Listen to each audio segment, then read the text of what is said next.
नमस्कार दोस्तों, पीएलसीएस car training में एक बार फिर से आपका स्वागत। मेरा नाम राजनायक है और आज के इस वीडियो सेशन में हम लोग सीमेंस टीआईए पोर्टल में बिट लॉजिक ऑपरेशन सेक्शन में एफ ट्रिग या फॉलिंग ट्रिगर इंस्ट्रक्शन के बारे में डिस्कस करेंगे। हम लोग जानेंगे कि यह इंस्ट्रक्शन क्या है, किस तरीके से आप इसकी एड्रेसिंग कर सकते हैं और देन आफ्टर कैसे इसका प्रोग्राम एग्जीक्यूशन किया जा सकता है। तो वीडियो में आगे बढ़ते हैं, बट आगे बढ़ने से पहले अगर अभी तक आपने मेरा चैनल सब्सक्राइब नहीं किया है, अगर आप मेरे चैनल पे नए हैं तो प्लीज चैनल सब्सक्राइब कर लीजिए और बेल आइकन प्रेस करना बिल्कुल मत भूलिएगा, क्योंकि अगर आपने बेल आइकन प्रेस किया हुआ नहीं होगा तो आपको रेगुलर नोटिफिकेशन नहीं मिल पाएगा और आपका नॉलेज इनहेंस नहीं हो पाएगा। तो शुरू करते हैं वीडियो को। तो ये जो स्क्रीन आपको दिख रहा है, ये हमारा सीमेंस टीआईए पोर्टल वर्जन 16 का स्क्रीन है, प्रोग्राम स्क्रीन है। और इस पे हम सारा प्रोग्राम एग्जीक्यूट करते हैं। इसके राइट साइड में आपको ढेर सारे इंस्ट्रक्शंस दिखेंगे। जब आप इंस्ट्रक्शन टैब है ये, इस पे जब आप क्लिक करते हो तो ये सारे इंस्ट्रक्शन आ जाते हैं। इसमें अभी जो हम लोग काम कर रहे हैं वो है बिट लॉजिक ऑपरेशंस। इसको जब आप एक्सपैंड करते हैं तो इसमें ढेर सारे इंस्ट्रक्शन जैसे एनो, एनसी, नॉट, ये सारे इंस्ट्रक्शंस दिखते हैं। और इनमें से ज्यादातर इंस्ट्रक्शंस के वीडियोज मैंने ऑलरेडी अपलोड किया हुआ है। आप चाहे तो उन्हें देख सकते हैं और अपना नॉलेज इंक्रीज कर सकते हैं, इंप्रूव कर सकते हैं। बट आज का जो हमारा टॉपिक है, ये लास्ट इंस्ट्रक्शन है। क्या नाम है? एफ अंडरस्कोर ट्रिग या एफ ट्रिग, या इसको हम लोग कहते हैं फॉलिंग ट्रिगर इंस्ट्रक्शन। ये नाम से ही क्लियर है, फॉलिंग ट्रिगर। पिछले वीडियो में मैंने आपको राइजिंग ट्रिगर इंस्ट्रक्शन के बारे में बताया था कि एक डेटा ब्लॉक फाइल के हेल्प से क्या करता है, ये क्लॉक पल्स जो है उसको मेजर करता है, क्लॉक पल्स को डिटेक्ट करता है। कौन सा क्लॉक पल्स? जो पॉजिटिव था राइजिंग में। तो यहाँ फॉलिंग है तो नेगेटिव एज, जो नेगेटिव ट्रांजिशन होगा किसी भी इनपुट में, उस पल्स को ये डिटेक्ट करेगा और आगे सिग्नल पास करेगा। लेकिन ड्यूरेशन कितना होगा? एक स्कैन साइकिल का। ठीक है। तो ये कब करेगा? एक नेगेटिव एज। लेकिन इसके लिए एक डेटा ब्लॉक फाइल की जरूरत होगी। तो डेटा ब्लॉक से रिलेटेड कोई भी इनपुट होगा तो उसको ये आगे पास कर देगा। अब मुझे इसके बारे में और जानकारी चाहिए तो आप जानते हैं मुझे क्या करना होता है। मैं कोई भी नेटवर्क सेलेक्ट करता हूं और एफ ट्रिग पे क्लिक कर देता हूं। क्लिक करते ही ये वहां पे कनेक्ट हो जाएगा। यहाँ पे एफ ट्रिग आ गया। लेकिन साथ ही साथ क्या आया? कॉल ऑप्शन की डेटा ब्लॉक के थ्रू कॉल होगा, ये इंस्ट्रक्शन को कॉल करेगा। और इसमें आपको नंबरिंग की जरूरत नहीं है, मैनुअल और ऑटोमेटिक दोनों ऑप्शन है। आपको कुछ नहीं करना है, बस ओके कर देना है। डिफॉल्ट इसकी एड्रेसिंग आ जाएगी %DB1। ठीक है। अब यहाँ पे ऑप्शन है ढेर सारे, बट इसके बारे में और जानकारी जो ऑलरेडी आपको बताया है, बट और जानकारी चाहिए तो क्या करते हैं, आप अपने सिस्टम में F1 प्रेस करते हैं। F1 प्रेस करते ही हेल्प फाइल ओपन हो जाएगा, इस सिंबल से रिलेटेड, इस इंस्ट्रक्शन से रिलेटेड। और हेल्प फाइल में सारा डिटेल आएगा। क्या है ये? डेटा ब्लॉक फाइल है। सारा एड्रेसिंग का एक एग्जाम्पल भी दिखाई देता है, तो आपको इससे काफी हेल्प हो जाती है। क्या नाम है? Detect negative signal edge. ये क्या करता है? नेगेटिव सिग्नल को डिटेक्ट करता है, बट एक डेटा फाइल, डेटा ब्लॉक के थ्रू। ठीक है। क्लॉक पल्स को मेजर करता है जो नेगेटिव ट्रांजिशन होता है। मींस किसी इनपुट में अगर 0 to 1 ट्रांजिशन हो, 0 to 1 वाला पल्स, क्लॉक पल्स जनरेट हो, तो ये डिटेक्ट करेगा और उसे आगे पास करता है। इसके और डिटेल के लिए पूरा दिया हुआ है, आप इसे पढ़ सकते हैं। ये इसका एग्जाम्पल है। ऐसे इस तरीके से इसमें ईएन ब्लॉक से कोई इनपुट अटैच करते हैं, क्लॉक से रिलेटेड जो भी इनपुट है इसके नेगेटिव ट्रांजिशन को ये डिटेक्ट करेगा और आगे पास करेगा, आउटपुट पे यहाँ पे शो हो। अब यहाँ मुझे इसको एग्जीक्यूट करना है। एग्जीक्यूट करने के लिए मुझे क्या चाहिए भाई? अब मैंने आपको बताया कि इसका जो ड्यूरेशन होता है पल्स का, वो बहुत छोटा होता है, एक स्कैन टाइम के बराबर होता है इस क्लॉक पल्स का। ठीक है। नेगेटिव एज जो जनरेट होता है वो क्लॉक पल्स के फॉर्म में डेटा ब्लॉक के थ्रू आगे पास होता है। तो यहाँ मैं अगर सिंपल आउटपुट यूज करूंगा तो मुश्किल होगी। तो इसके लिए मैंने क्या किया है, तो सबसे पहले तो एक एनो कॉन्टेक्ट यूज करता हूँ। ठीक है। और इसके साथ सेट ब्लॉक यूज करता हूँ, ताकि अगर एक स्मॉल पल्स भी आगे पास हो तो यहाँ उसे सेट हो जाइए, होल्ड कर ले स्टेटस को। लेकिन कौन से स्टेटस को भाई? तो इसके लिए पैरेलली आपको एफ ट्रिग इंस्ट्रक्शन ले लेता हूं मैं। मैंने क्लिक किया और यहाँ पे मैंने एफ ट्रिग इंस्ट्रक्शन ले लिया है, इस पे क्लिक कर दिया है। यहाँ बाय डिफॉल्ट आ गया डेटा ब्लॉक 1 है और नंबर 2 आएगा, क्योंकि 1 में ऑलरेडी यूज कर चुका हूँ, ये सीरियल नंबर लेता है। इस तरीके से DB2 आ गया। अब यहाँ पे कुछ ऑप्शन है, इनेबल है, तो इसके साथ अगर किसी इनपुट को जोड़ना चाहो जोड़ सकते हो, नहीं जोड़ने की इच्छा है कोई दिक्कत नहीं है। आप यहाँ लेते हैं फॉल्स। जब ये 1 to 0 होगा, पॉजिटिव टू नेगेटिव होगा, तो आगे पास करेगा। कोई भी इंस्ट्रक्शन ले लेता हूं, जैसे I0.0। अब i0.0 जैसे ही आई होगा, अब i0.0 प्रोवाइड करने के लिए टैग मुझे सबसे पहले क्या करना है, कोई टैग डिफाइन करना है। तो यहाँ मैं पीएलसी टैग पे आके देखता हूँ कि कुछ टैग्स मैंने ऑलरेडी डिफाइन किए हुए होंगे। तो शो ऑल टैग्स पे क्लिक किया मैंने, यहाँ पे कुछ इनपुट्स, इनपुट 0, इनपुट 1, आउटपुट 0 और 2 मेमोरी बिट, ये सब मैंने डिफाइन किया हुआ है, आप यहाँ देख सकते हैं। तो मैं प्रोग्राम में इनका यूज कर सकता हूँ। तो यहाँ मैंने क्या किया, फॉल्स के साथ इनपुट 0, i0.0 ये कनेक्ट कर दिया है, ये मेरा इनपुट 0 है। जैसे ही ये पॉजिटिव टू नेगेटिव ट्रांजिशन होगा, इसका 1 to 0 high to low transition होगा, ये पास करेगा क्लॉक पल्स और कहाँ पे स्टोर करेगा, एक मेमोरी बिट मैं ले लेता हूँ, इस मेमोरी बिट पे इसने स्टोर कर दिया। अब यहाँ पे स्टोर होगा और ये स्टोर्ड के अकॉर्डिंग मैं इसे पास कर देता हूँ। यहाँ आगे भी आप दूसरे रंग में भी, दूसरे नेटवर्क में भी इसे पास करके यूज कर सकते हैं। तो m0.0 ले लिया मैंने।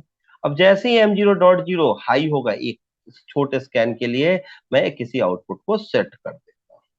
पैकेजिंग प्लांट वगैरह में ये जो आपका राइजिंग ट्रिगर है या फॉलिंग ट्रिगर है, इनका काफी यूज होता है। तो अभी मैं फॉलिंग ट्रिगर बता रहा हूँ। तो एक फॉलिंग से क्या हुआ, आपका ये हाई हो गया, लेकिन नेगेटिव जब आप रिलीज करोगे, जब आप डी सेलेक्ट करोगे, जब आप डी प्रेस करोगे, तब ये आगे क्या होगा, सेट हो जाएगा। और मैं चाहता हूं किसी दूसरे इनपुट से ये आपका रीसेट भी हो जाए, उसके लिए क्या करना है, फिर से वही एक एनो कॉन्टेक्ट लिया और एक रीसेट कॉइल यहाँ यूज कर दिया है। ठीक है, रीसेट को जैसे ही मैंने क्लिक किया यहाँ आ गया। अब यहाँ पे क्या करना है मुझे, सेम फिर से एक एफ ट्रिक इंस्ट्रक्शन, क्योंकि मैं सिर्फ एफ ट्रिक के थ्रू आपको दिखा रहा हूँ, आप आर ट्रिक और एफ ट्रिक को भी साथ में यूज कर सकते हैं इन दोनों को। तो यहाँ मैंने पैरेलल कनेक्ट किया है इनको और एफ ट्रिक पे क्लिक करता हूँ। एफ ट्रिक पे क्लिक करते ही आप देखेंगे यहाँ नया डेटा ब्लॉक आ गया, नंबर 3, ओके कर देंगे। ओके करते ही यहाँ पे अब एक नया इनपुट, कि जब इसे आप प्रेस करोगे तो कुछ नहीं होगा, रिसेट नहीं होगा, जब रिलीज करोगे, ठीक है, जब आप नेगेटिव ट्रांजिशन होगा इसका, तब आपका आउटपुट जो है वो, जो भी आउटपुट आपने लिया ये ऑफ हो। इसके लिए मैंने i0.1 दूसरा इनपुट ले लिया, इनपुट 1, 0.1। और जैसे ही इसका नेगेटिव एज क्रिएट होगा, इसका नेगेटिव ट्रांजिशन होगा, यहाँ पे सेव कर देंगे m0.1। ये इस तरीके से सेव हो गया। अब ये m0.1 जब भी हाई होगा, एक फ्रैक्शन ऑफ सेकेंड के लिए, एक स्कैन टाइम के लिए, ये आगे पास कर देगा m0.1। और यहाँ क्या करेगा, आउटपुट, जो आउटपुट यहाँ आपने यूज किया यही लेता हूं मैं। तो ये आउटपुट का क्या करेगा, रीसेट कर देगा Q0.0। और इस तरीके से मैं समझ सकता हूँ, आप समझ गए कि कैसे हमें प्रोग्राम करना है, एफ-ट्रिक का क्या एग्जीक्यूशन है। ये बिल्कुल उसी तरीके से काम करता है जैसे आपका नेगेटिव एज और पॉजिटिव एज, लेकिन यहाँ पे क्या है, क्लॉक पल्स के लिए इसका यूज करते हैं, एक डेटा ब्लॉक फाइल के साथ इसका यूज करते हैं। तो ये सारे इंस्ट्रक्शन जो है ना, पॉजिटिव नेगेटिव एज, चाहे इनपुट ब्लॉक के साथ हो या आउटपुट के साथ हो, ये सारे एक ही जैसे होते हैं। ठीक है, बस उनका एग्जीक्यूशन अलग अलग तरीके से होता है और अपने रिक्वायरमेंट के अकॉर्डिंग आप इसको अलग अलग लोकेशंस पे प्रोग्राम में यूज कर सकते हैं। अब मुझे क्या करना है भाई, इतना सब कुछ हो गया, अब मुझे प्रोग्राम को सिमुलेट करना है। अब सिमुलेशन के लिए मैं यहाँ पे स्टार्ट सिमुलेशन पे क्लिक करता हूँ। क्लिक करते ही आ गया कि starting simulation will disable all other online interface, okay कर देता हूँ। ओके करते ही यहाँ पे आप देखें सिमुलेशन स्टार्ट हो गया। आपको वेट करना है जब तक कि ये रन जो है यहाँ पे ग्रीन न दिखने लगे। ठीक है, थोड़ा टाइम लगता है।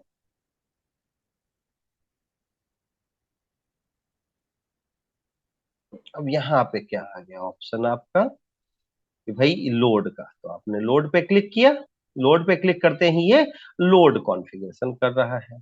और देन आप जानते हैं स्टार्ट मॉड्यूल्स का ऑप्शन पे आप यहाँ क्लिक करते हैं और देन स्टार्ट मॉड्यूल इसको सेलेक्ट करके फिनिश कर देते हैं और आप यहाँ देखें कि ये ग्रीन हो गया।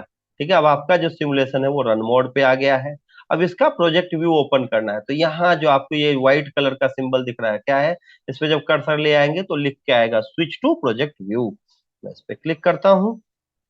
क्लिक करते ही आपका ये प्रोजेक्ट व्यू ओपन हो जाएगा। जब तक ओपन ना हो आपको वेट करना है।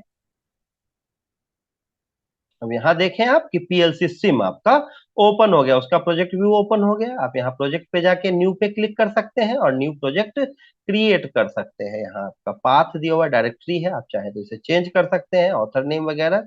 और अगर चेंज नहीं करना है तो आपको क्रिएट पे क्लिक करना है। क्रिएट पे क्लिक करते न्यू प्रोजेक्ट आपका क्रिएट होने लगेगा।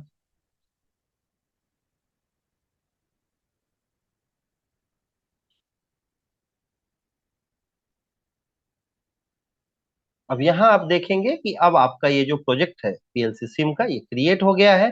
आप यहाँ सिम टेबल को एक्सपेंड करते हैं, लेफ्ट साइड में ये जो आपका प्रोजेक्ट ट्री में दिख रहा है सिम टेबल, और सिम टेबल 1 पे क्लिक करते हैं। क्लिक करते ही ये सिम टेबल 1 आपका ओपन हो गया। अब आपको कुछ नहीं करना, इसे मिनिमाइज करना आप जानते हैं। और देन आपको प्रोग्राम को क्या करना है, डाउनलोड टू डिवाइस, जो सीपीयू है उस पर डाउनलोड करना है, क्योंकि पीएलसी सिम आपका ओपन हो गया है। यहाँ इसको लोड पे क्लिक करना है। लोड पे क्लिक करते ही आपका जो है डाउनलोड हो गया प्रोग्राम। अब देन आपको गो ऑनलाइन, इस पे आप जाते हो और देन आप मॉनिटरिंग ऑन कर देते हैं। मॉनिटरिंग ऑन करते हैं, आप देखें यहाँ आपका मॉनिटरिंग ऑन है। ठीक है, यहाँ इनेबल आउटपुट, इसके साथ भी आप चाहें तो कोई भी बाइनरी आउटपुट को कनेक्ट कर सकते हैं, बट ये दिखाता है कि ये ब्लॉक आपका हाई है या नहीं है। अब मैं पीएलसी सिम ओपन करूंगा और यहाँ पे आप देखें क्या है, लोड प्रोजेक्ट टैग्स, इस पे जैसे ही क्लिक करेंगे जितने भी टैग होंगे, ट्रिगर वाले भी, फॉलिंग ट्रिगर के जितने भी ऑप्शन है वो सारे, और इनपुट और आउटपुट टैग्स यहाँ दिख रहे हैं आपको। तो आप इसे देख सकते हैं। आप यहाँ देख सकते हैं कि ये कैसे हाई होता है और लो होता है। तो आप यहाँ मेरे पास इनपुट 0 है। अब जैसे ही मैं 0 को ऑन करूंगा, 0 को ऑन करते ही आप देखें कि यहाँ पे आपका एफ ट्रिग जो है, ठीक है, प्रेस करते ही जो ट्रू वाला है, एक एफटिक डेटाबेस है ये आपका, और एफटिक डेटाबेस ये 1, इनका ये जो है ये हाई हो गया है। अब देखें यहाँ पे ये जो है ये ऑलरेडी हाई है आपका। तो इनपुट जैसे ही मैंने हाई किया क्लॉक पल्स, लेकिन आपका आउटपुट अभी लो है, सेट नहीं हुआ है। ठीक है, तो क्या करेंगे हम इसके लिए भाई, जैसे ही मैं इसे रिलीज करूंगा, आप देखिए 0 नंबर को जैसे रिलीज करूंगा, ठीक है, रिलीज करते ही आपका आउटपुट हाई हो गया है। ठीक है, क्या हुआ, आपका आउटपुट हाई हो गया, मींस एक क्लॉक पल्स पास हुआ और इसने इसको सेट कर दिया। अब रीसेट करना है, तो जैसे ही मैं 1 नंबर इनपुट को सेलेक्ट करूंगा, देखिए कुछ नहीं हुआ, अभी भी आपका आउटपुट हाई है। लेकिन जैसे ही मैं रिलीज करूंगा क्या होगा, ये लो, रिलीज करते ही ये लो हुआ, means negative edge, negative transition हो रहा है। तो आई होप आपको ये समझ में आ रहा है कि जैसे ही मैंने देखिए पॉजिटिव ट्रांजिशन होता है तो आपका ये ब्लॉक है, कि भाई ब्लॉक जो है वो आपका हाई, इसको सिग्नल मिल गया है। बट जैसे ही मैं रिलीज करूंगा, ठीक है, क्या करूंगा, रिलीज, देन आफ्टर सिग्नल एक क्लॉक पल्स इसमें पास होगा, नेगेटिव एज का पल्स पास होगा, और ये आपको आउटपुट को हाई कर देगा। और जैसे ही मैं 1 नंबर इनपुट को जब प्रेस करता हूं तो नहीं कुछ होता, 0 से 1 में कुछ नहीं होता, कब होगा, तो 1 to 0 होगा, हाई से लो होगा, आउटपुट को लो कर देता है। तो ऐसे ये सेट और रीसेट का प्रोसेस चलता है। आई होप आपको ये समझ में आया हो। फिर भी अगर कोई क्वेरी हो तो कमेंट सेक्शन ओपन है, आप कमेंट कर सकते हैं। और कोई ऐसी क्वेरी हो कि आपको लगता हो कि नहीं मुझसे कांटेक्ट करना चाहिए, तो मेरा कांटेक्ट डिटेल आपको स्क्रीन पे दिख रहा है, आप मुझे कॉल कर सकते हो, आप मुझे व्हाट्सअप कर सकते हो किसी भी तरीके की क्वेरी के लिए। अगर आपको किसी तरीके की ट्रेनिंग की रिक्वायरमेंट है, आप पीएलसी, स्काडा, एचएमआई, वीएफडी और कंप्लीट ऑटोमेशन की ट्रेनिंग लेना चाहते हैं, उसके लिए भी आप मुझसे कांटेक्ट कर सकते हो। किसी भी ब्रांड का टूल होगा, ऑनलाइन ऑफलाइन दोनों ही मोड में हम लोग ट्रेनिंग प्रोवाइड कराते हैं। अगर आपको ऑटोमेशन सेक्टर में जॉब की रिक्वायरमेंट है, हाँ देन उसके लिए भी आप मुझे कांटेक्ट कर सकते हैं। कॉन्टेक्ट डिटेल आपको स्क्रीन पे दिख रहा है। वीडियो को आपने अंत तक देखा उसके लिए बहुत बहुत धन्यवाद। अगर वीडियो पसंद आया हो तो उसे लाइक कीजिए, शेयर कीजिए, खुद का नॉलेज बढ़ाइए, अपने दोस्तों का भी नॉलेज बढ़ाइए। मिलते हैं नेक्स्ट वीडियो में न्यू और इंटरेस्टिंग टॉपिक के साथ। तब तक के लिए थैंक यू वेरी मच।